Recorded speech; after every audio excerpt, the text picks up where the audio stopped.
안녕하세요. 저의 10년 전 이야기를 얘기해볼까 합니다.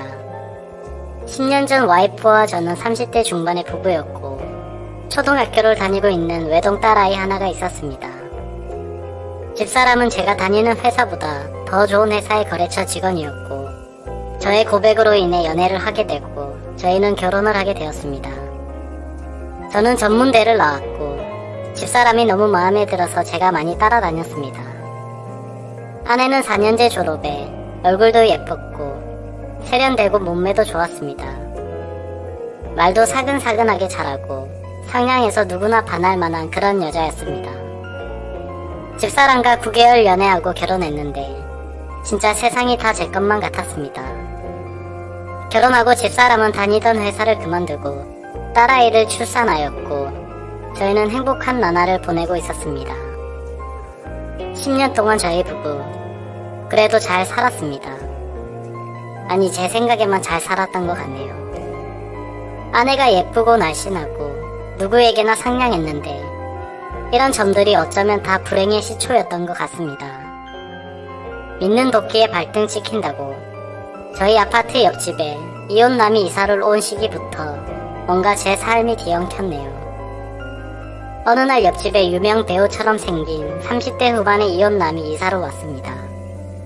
복도의 담배꽁초 때문에 몇 번 집사람이 그놈에게 주의를 준다고 하더니 그 남자와 대면 후 오히려 더 친해졌습니다. 매번 옆집 아저씨가 아내는 언제부턴가 옆집 이혼남 얘기를 본인도 모르게 너무 많이 하더라고요. 저는 찌질하게 보일까봐 일체의 잔소리를 삼가했습니다. 그리고 집사람을 너무 사랑했고 믿었기에 그다지 다른 생각은 못했습니다. 그때까지 집사람은 제 인생의 최고의 선택이었고 그저 기쁨일 따름이었습니다. 그런데 집사람이 언제부턴가 제가 퇴근하고 오면 집에서도 화장을 진하게 하고 있더라고요. 집에서 입는 반바지도 많이 짧아졌습니다.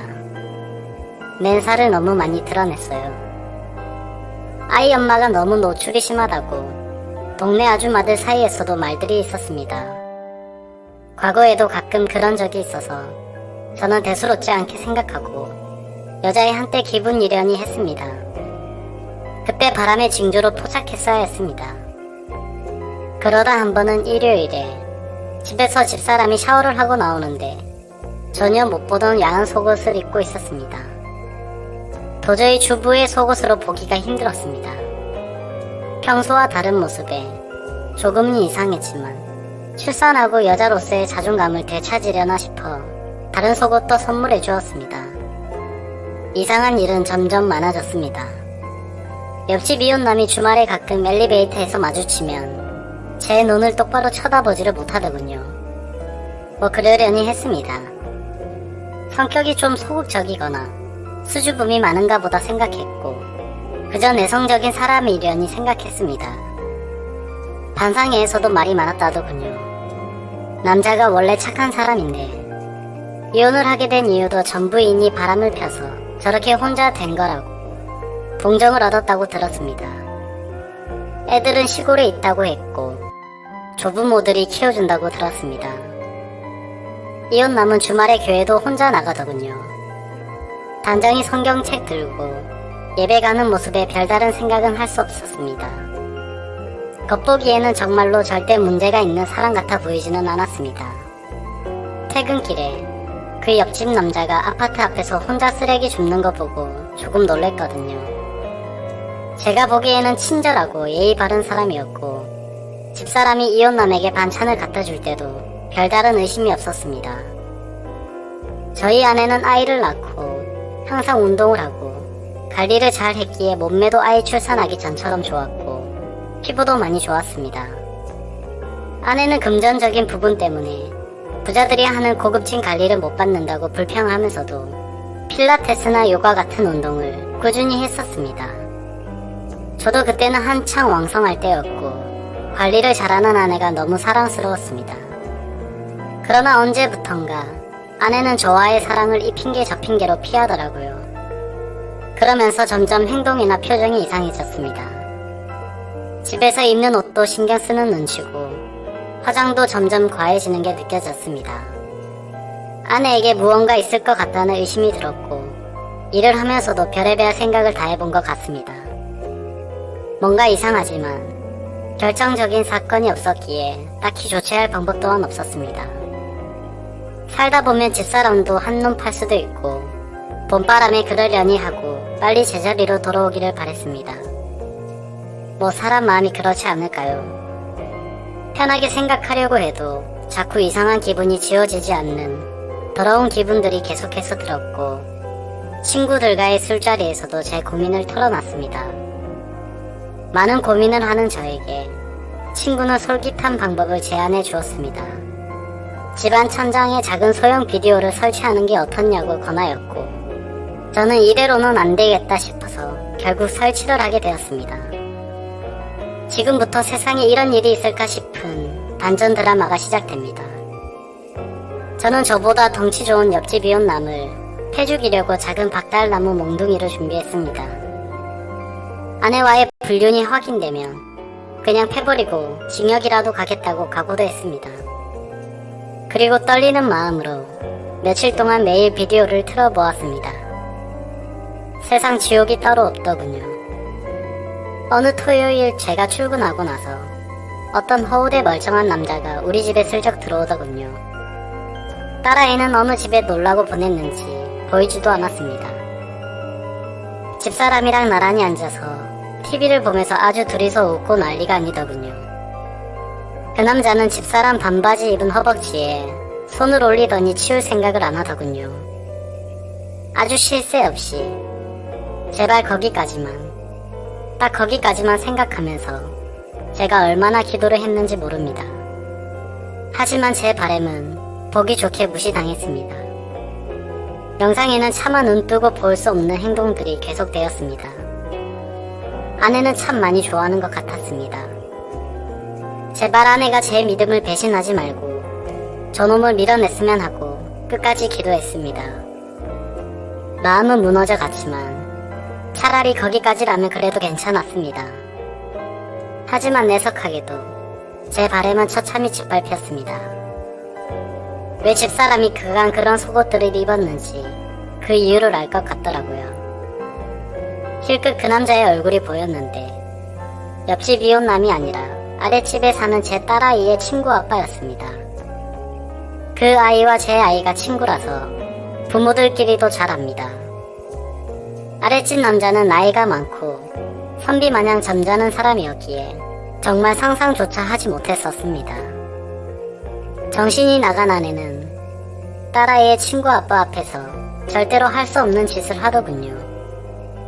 제가 거기서 차마 더 이상은 영상을 계속 볼 수가 없어서 눈물을 흘리면서 비디오를 껐습니다.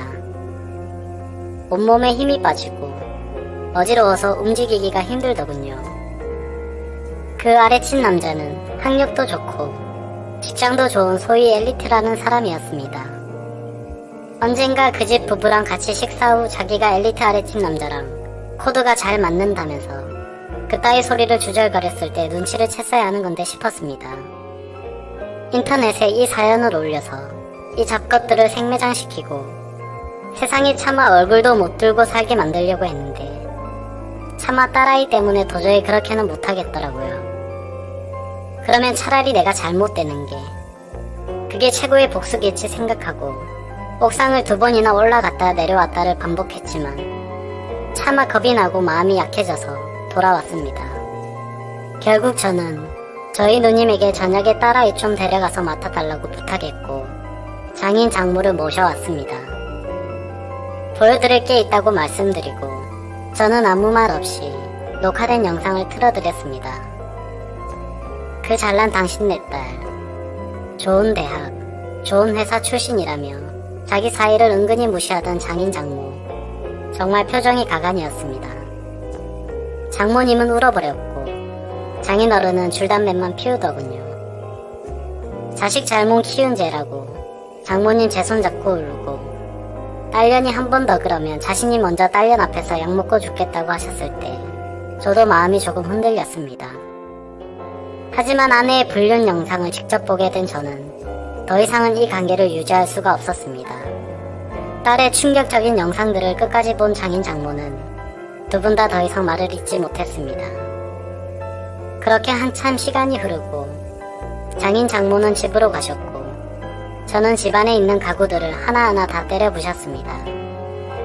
집사람은 와서 그거를 지켜보더니 차라리 그냥 이혼하자고 발악을 하면서 대들더군요. 저에게 미안하다고 한마디만 했었어도, 저에게 거짓이라도 울면서 빌었더라면, 다시는 그러지 않겠다고 매달렸다면 아마도 저는 용서했을지도 모릅니다. 그때는 저에게 정말 소중하고 가분했었던 집사람.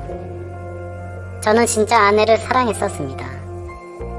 한 대 때리고 싶지만 차마 그럴 수가 없어서 저는 그냥 바닥에 뒹굴고 서럽게 통곡했습니다. 결국 전 집사람과는 이혼해주고 딸은 제가 맡기로 했습니다.